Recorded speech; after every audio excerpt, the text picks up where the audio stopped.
Hey y'all, today I want to talk to y'all about bow fishing setups. A cheaper option for y'all interested in getting into it and just starting out. You can take your old bow and actually put this little winch onto it and you're ready to go. That's it. So this is the Cajun Winch Pro Bow Fishing Reel Kit, and it comes with 2 arrows. And if you check this out, you just put it on, you attach it, and it's a pretty simple attachment. Once you have it on there, you're already ready to fish. It comes with 2 barbed arrows, and when you put them on, I'll show y'all how to do it.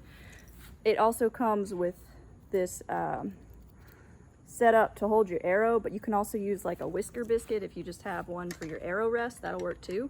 Now when you put this arrow on, you want to make sure the screw goes on the top side when you attach it to your D-loop right there. And then once you do that, you got a string on there.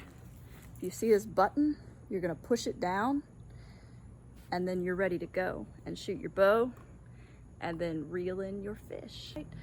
And it's a pretty good little thing if you just want to get started out in it and have a lot of fun bow fishing with your family and your friends.